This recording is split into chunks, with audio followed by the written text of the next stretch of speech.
Hello everyone, welcome back to my channel life of কেকে। আমি কোয়েল চলে এসেছি নতুন একটা ভিডিও নিয়ে।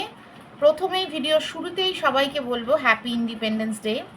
হ্যাঁ, হ্যাপি ইন্ডিপেন্ডেন্স ডে বলছি ঠিক কথাই, কিন্তু আমরা কতটা ইন্ডিপেন্ডেন্ট এটা সত্যিই ডাউটফুল। যা পরিস্থিতি আমাদের রাজ্যের এখন দাঁড়িয়েছে তাতে এই কথাটা আর বলা যায় না। কালকে তোমরা জানো অনেকেই যে আমি বিক্ষোভ মিছিলে সামিল হয়েছিলাম, জমায়েতে সামিল হয়েছিলাম। তারপর র্যালি যেটা হয় অনেকটা আর কি যাওয়া, তো সেখানে আহ, মানে আমার মেয়ে একটা পোস্টার তৈরি করে দিয়েছিল, সেখানে আমি গেছিলাম। তো প্রথমে বলেছিলাম, কালকে একটা ভিডিও করেছিলাম, তাতে বলেছিলাম যে আমি সেগুলো কিছু দেখাবো না। তো আমি কোনো শর্টস রিলস এগুলো বানাইনি, কোথাও পোস্টও করিনি। আমি যেটা করেছিলাম, একটা লাইভ, দুটো লাইভ করেছিলাম কেটে কেটে। অ্যাকচুয়ালি ওরকমভাবে করা যাচ্ছিল না, মানে পিছনেও তো লোকে হাঁটছে, সবাই একটা মানে ইয়েতে হাঁটছে, তো ওখানে এরকমভাবে লাইভ ধরে থাকাটা খুবই টাফ। আর আমি শুধু করেই ছিলাম, কারণটা হচ্ছে আমি মনিটাইজেশন অন করিনি। এই প্রতিবাদ, আমি কথাটা বলি না যে মাঠে নেমে প্রতিবাদ করলে সেখানে আবার ব্যবসা হয় না, মনিটাইজেশনটা অফ করে তবেই প্রতিবাদটা হয়। ব্যবসায়িক বুদ্ধি করে যদি কেউ প্রতিবাদ করতে চায়, মানে মাঠে নেমে, আমি কিন্তু ভিডিও করে একটা কন্টেন্ট বানিয়ে কেউ ভিডিও করছে, ভিডিওর মাধ্যমে কিছু বলছে, সেটাকে নিয়ে বলছি না। মানে রাস্তায় নেমে যদি প্রতিবাদ করতে হয়, সেটাকে নিয়ে আবার কন্টেন্ট বানিয়ে, সেই জিনিসটাকে কন্টেন্ট বানিয়ে কিন্তু হয় না। আমি বিশ্বাস করি না, কে কি বিশ্বাস করে জানি না, আমি করি না। আমি মনিটাইজেশন অফ করেই কালকে লাইভ করেছি। সেটা করেছি আরও কারণ হচ্ছে আমি ফেসবুকে অ্যাক্টিভ নই। আমার কিছু ফ্যামিলি মেম্বার আমার এই চ্যানেলে কিন্তু রয়েছে, এবার তারা কালকে সত্যি খুব চিন্তা করছিল, ইনক্লুডিং আমার মেয়ে। আমার মেয়ে তো যায়নি, ও বানিয়ে দিয়েছে পোস্টারটা। তো ভেবেছিলাম সবাই মিলেই যাব, এরকমই একটা প্ল্যান ছিল, সবাই মিলে যাব। পরে ভাবলাম না, মেয়েটার শরীরটাও ভালো নেই, এবার কি হবে, যা পরিস্থিতি দেখছি কি দাঁড়াবে বোঝা খুব কঠিন। তো তাই জন্য ওকে নিয়ে যাইনি, আমি গেছিলাম, আমার হাজব্যান্ড গেছিলো, আমার আরও দুই বান্ধবী গেছিলো। তো সবাই মিলে গেছিলাম। এবার খুব সুন্দরভাবে কিন্তু মানে প্রোটেস্ট মিছিলটা হয়েছে, র্যালিটা হয়েছে খুব সুন্দরভাবে। মানে আমার শহরকে যে এইভাবে দেখবো কখনো না ভাবতে পারিনি, কোনো দিন ভাবতে পারিনি। মানে যতটুকু বয়স হলো, আমি তো অ্যাকচুয়ালি নর্থ বেঙ্গলের মেয়ে বলতে গেলে, মানে বড় হয়েছি, মানে অনেকটা বয়স অবধি বড় হয়েছি নর্থ বেঙ্গলে, তারপরে কলকাতায় এসেছি যখন, তারপর থেকেই কথা বলছি। কোনো দিনই কিন্তু আমি কলকাতাকে এইরকমভাবে দেখিনি। তো এইটা দেখলাম, তো দেখে ভালোও লাগছিল, আবার আর একদিকে ভালো লাগছিল বলতে এইটা ভালো লাগছিল যে মানুষ চেষ্টা করলে কি না পারে, তাই না? মানুষের চেষ্টা করলে কি না পারে। এইভাবে যে প্রতিবাদ মিছিলে এত লোক জমায়েত হয়েছে, মানে বলতে গেলে, সত্যি কথা বলতে গেলে 8 থেকে 80, হ্যাঁ এরকম, 8ও মানে মানে বয়সটা বেশি বলছি আমি, তো ছোট্ট ছোট্ট বাচ্চাদেরকে নিয়ে মায়েরা যাচ্ছে এরকম দেখলাম, কাঁধে করে বাবা নিয়ে যাচ্ছে এরকমও দেখেছি।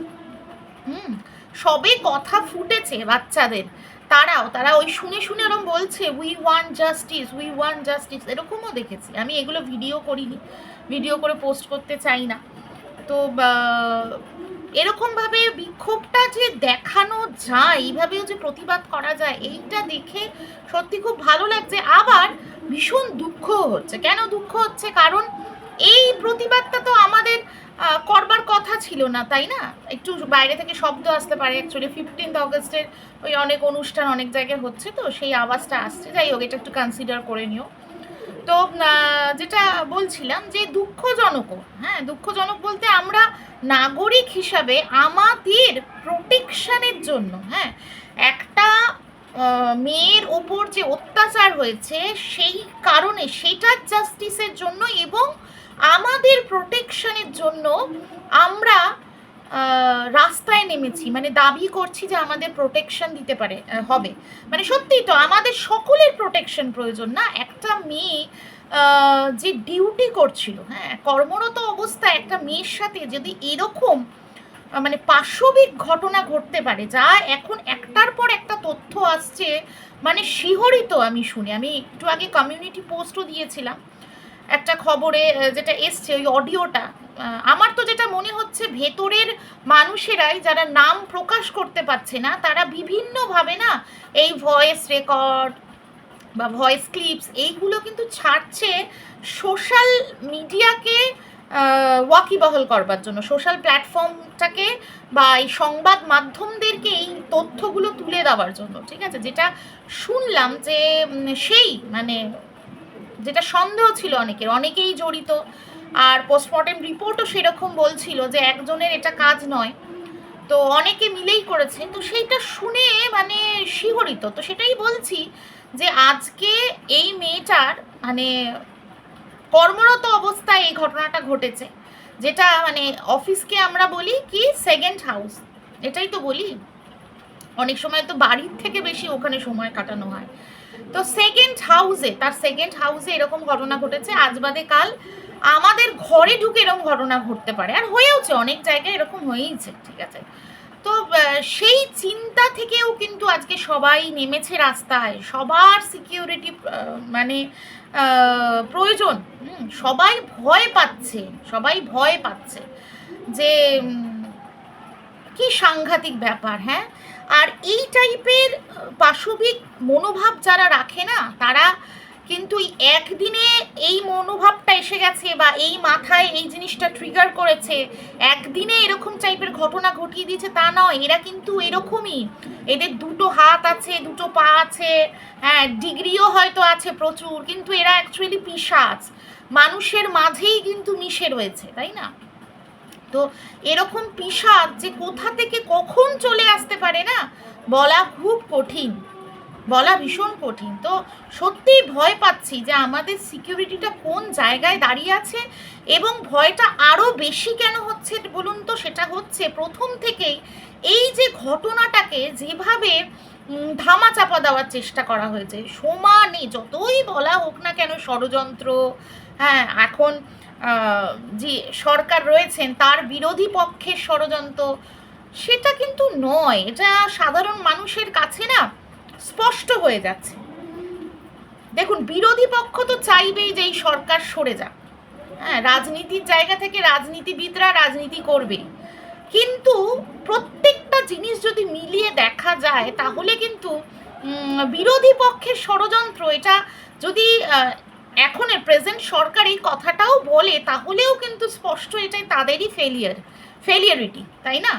কালকের যে ঘটনাটা মানে এই যে বিক্ষোভ মিছিল থেকে যখন ফিরছি তাই তখন প্রায় রাত্রির 1:10 হবে, 1:10-15, তখন রাস্তাতে শুনলাম আরজি করে তাণ্ডব হয়েছে, তাণ্ডব, ভাঙচুর, কিছু দুষ্কৃতী ঢুকে ভাঙচুর করেছে, বিক্ষোভ মঞ্চকে ভেঙে দিয়েছে, এবং কেউ জানে না এরা কারা, এরা কিন্তু কোনোভাবেই এতদিন ধরে এই মিছিলে ছিল না, হঠাৎ করে ঢুকে, এবং এটা যে যাই বলুক না কেন এটা একদম স্পষ্ট যে এরা এই এভিডেন্সকে নষ্ট করতেই ঢুকেছিল এবং বিক্ষোভটাকে এবং মানুষের মনে একটা ভীতি সৃষ্টি করতেই ঢুকেছিল, কারণ সাধারণ মানুষ ভয় পায়, সাধারণ মানুষ এই রে একটা বিক্ষোভ মিছিলে যাব, এরপরেই ভয়টা অনেকের হয়তো মনের মধ্যে সৃষ্টি হবে যে বিক্ষোভ মিছিলে যাব, ওখানে গিয়ে আবার লাঠি ফাটি মারবে, কে কোথা থেকে কি বোম টোম মেরে দেবে, কে কি গুলিগোলা চালিয়ে দেবে, লোকের মনের মধ্যে একটা সন্ত্রাস তৈরি করবার জন্যেই কিন্তু কিছু সন্ত্রাসবাদীরা কালকে ঢুকেছিল, এটা কিন্তু স্পষ্ট। যতই বলা হোক এটা বিরোধী পক্ষের মানে বিরোধী পক্ষের ষড়যন্ত্র, যদি বিরোধী পক্ষেরও ষড়যন্ত্র হয়, যদি মেনেও নি, তাহলে কালকে আমাদের মানে রাজ্য সরকারের পুলিশ কি করছিল কালকে, তাই না? যা তাদের অ্যাক্টিভিটিস কালকে মানে দেখা গেছে, কলকাতা পুলিশের যে অ্যাক্টিভিটিস কালকে দেখা গেছে সেটা মানে লজ্জাস্কর ব্যাপার। মানে সিস্টারদের বা যারা মানে হেলথ ওয়ার্কার তারা যে ইন্টারভিউগুলো আজকে দিয়েছে, যেগুলো মানে সংবাদ মাধ্যমে এসেছে, সেগুলো দেখে আমি স্তম্ভিত।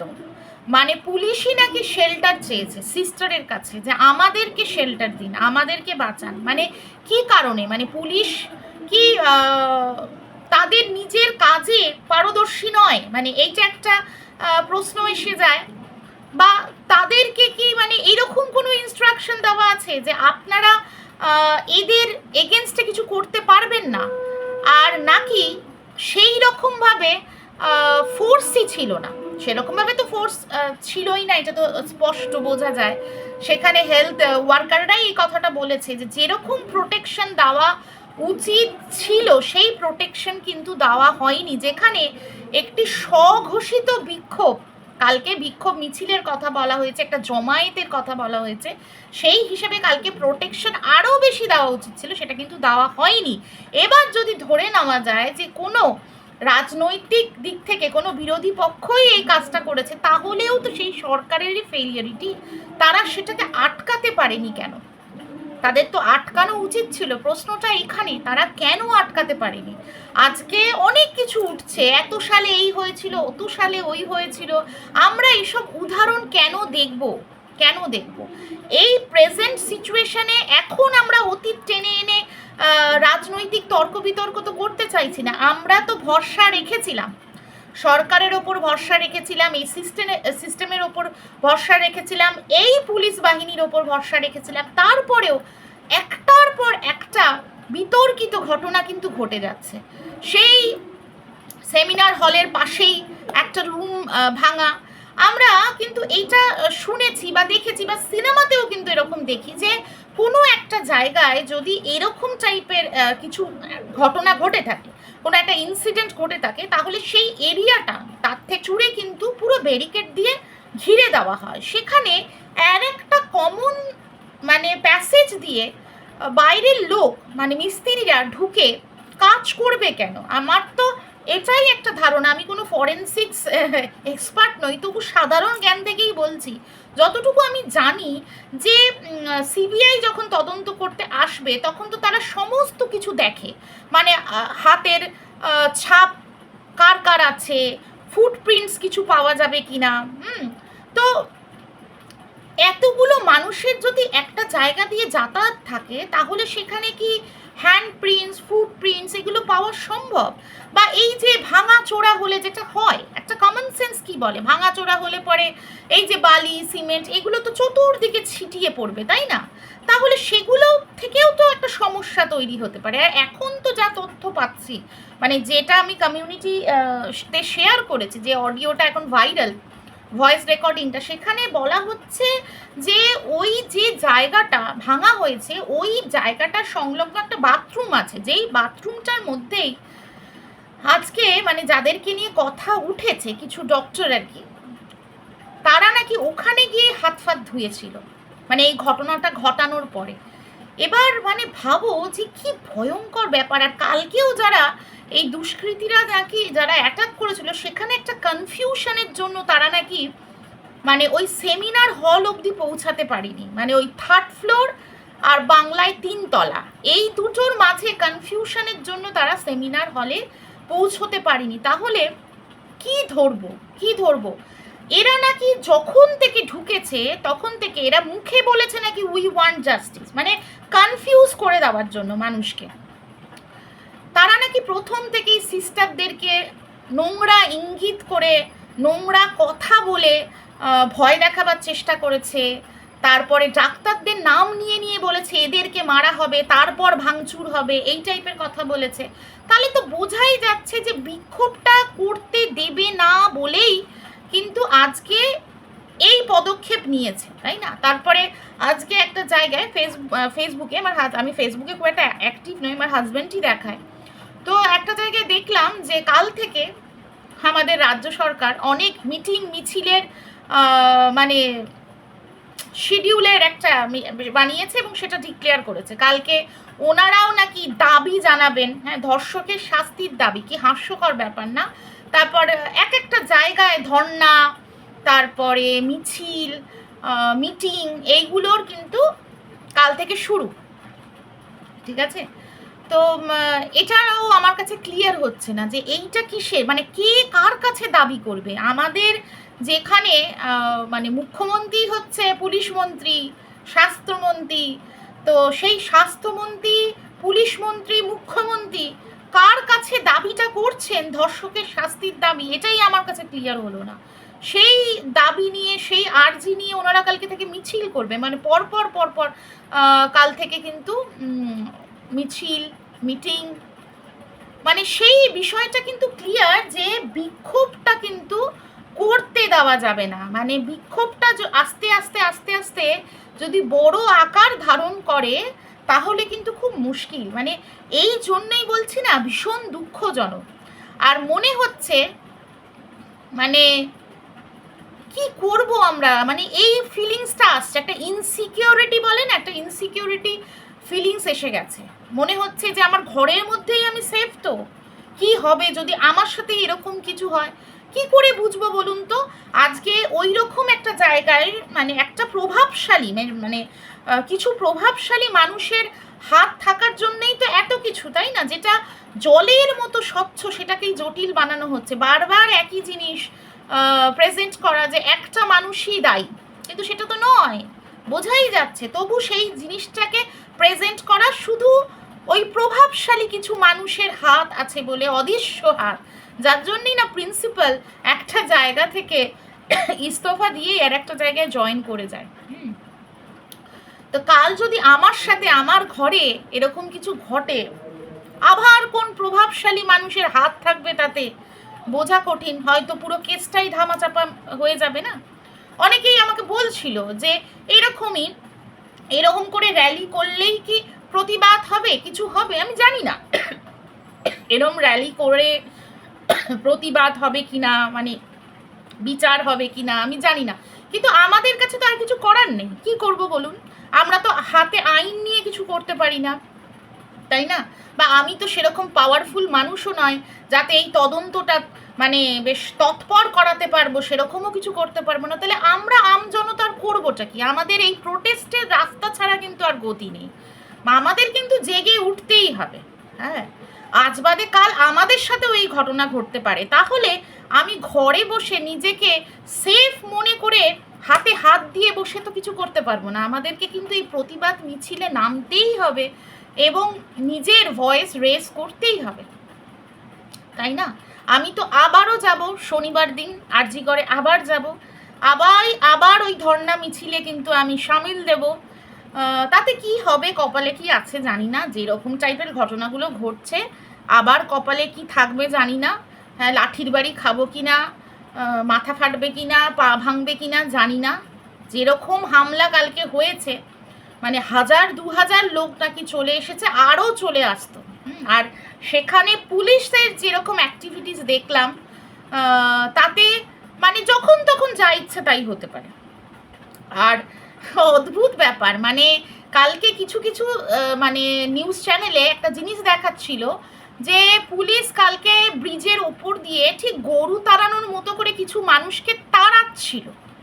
হ্যাঁ, তাড়াচ্ছিল, একদম লাঠি মেরে মেরে তাড়াচ্ছিল, কিন্তু ওখান থেকে অ্যারেস্ট করলো না যে তোমরা কারা। আবার এই পুলিশই কিন্তু আজকে ফেসবুকে পোস্ট করেছে, কালকে রাতেই ফেসবুকে পোস্ট করেছে সন্ধান চাই বলে, এরম গোল গোল করে, হ্যাঁ, মার্ক করে, এরম সার্কেল করে মার্ক করে রেড দিয়ে সন্ধান চাই। মানে সন্ধান কেন চাই ভাই? কালই তো ইচ্ছা করলে কয়েকজনকে অ্যারেস্ট করাই যেত, তাই না? করাই যেত। আবার সেই সন্ধান চাই করতে গিয়ে তারা আবার আরও কাণ্ড ঘটিয়েছে। তারা কিছু ডক্টর ইন্টার্ন যারা কিন্তু কোনো দুষ্কৃতী নয়, যারা এই প্রতিবাদে প্রথম দিন থেকেই সামিল, তারা আরজি করেরই স্টুডেন্ট, তারা আরজি করেই কর্মরত, তারা প্রথম দিন থেকে রয়েছে এবং তারা কিন্তু কালকে ব্যস্ত ছিল কিছু পেশেন্ট পার্টিকে সরাবার জন্য, তাদের ছবি, এবং তারা দাঁড়িয়ে আছে, সিম্পলি দাঁড়িয়ে আছে, হ্যাঁ, তাদের ছবি ওখানে মানে করে দিয়েছে, পোস্ট করে দিয়েছে ফেসবুক পোস্টে। মানে ভাবা যায়, মানে কি বলবো।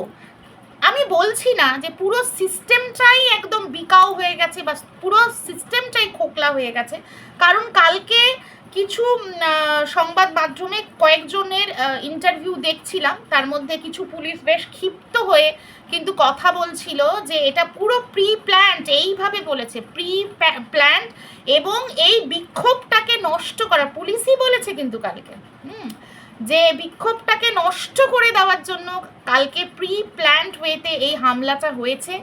হ্যাঁ, তারপরে হচ্ছে ওনারাই কিন্তু বলেছেন, একজনের কথা বলছি, বলেছে যে বিক্ষোভ নষ্ট করার কথা এবং কিছু ডক্টরের নাম নিয়ে তারা কিন্তু এসে কালকে ওই হামলাটা করছিল, তাদেরকে মারবার চেষ্টা করছিল। এবার হয় না, একটা সিস্টেমের মধ্যে 90% মানুষ যদি মানে একদম খোকলাই হয়ে যায়, তার মধ্যে 10% ভালো কি নেই, 10% মানুষও এখনও খোকলা হয়ে যায়নি। তো তাদের মধ্যে কেউ কেউ মুখ খুলছে, কেউ কেউ বলছে, কিন্তু সত্যি ভরসা হারিয়ে ফেলেছি। জানি না কি হবে আলটিমেটলি। এই মেয়েটা ডক্টর তিলোত্তমা, সে জাস্টিস পাবে কি না জানি না। যেভাবে সমস্ত কিছু ধামাচাপা দেওয়ার সব রকমের প্রয়াস চলছে, সেখানে সত্যি জাস্টিস পাবে কিনা খুব সন্দেহ। আর আমাদের কি হবে, আমরা কতটা সিকিওর, এটাও সত্যি সন্দেহ। তবে জনগণ চাইলে আমজনতা চাইলে অনেক কিছু করতে পারে, অনেক কিছু করতে পারে। মানে এই সরকারের এই ধরনের ওভার কনফিডেন্স মানে ভেঙে গুড়িয়ে দিতে পারে। সেটা একটা কালকের এই রাত অধিকারের যে জাগরণ মিছিল ছিল সেটা বুঝিয়ে দিয়েছে। আগামীকালেও বলবো যে আমাদের হাতেই, আগামীকালের জন্য বলবো যে আমাদের হাতে অনেক কিছু আছে। আমাদের সেই রকম হলে আরও রুদ্রমূর্তিও যদি ধরতে হবে, আমাদের আন্দোলন থামালে হবে না। আমি আবারও বলছি, এরকম মেন্টালিটি যেন কারুর না হয় যে বাবারে থাক, প্রতিবাদ করব না, নিজে সিকিওর আছি, নিজে ভালো আছি, নিজে সেফ আছি, তাতেই যথেষ্ট। আমরা কেউ সেফ নয়। আজ যেটা অন্যের সাথে ঘটছে, কাল কিন্তু আমার সাথে, আপনার সাথেও ঘটতে পারে। যাই হোক, সবাই ভালো থাকবেন, সুস্থ থাকবেন, ব্যাস এইটুকুই বলবার ছিল। কমেন্ট সেকশনে জানাবেন কেমন লাগলো ভিডিওটা। চলো, টাটা।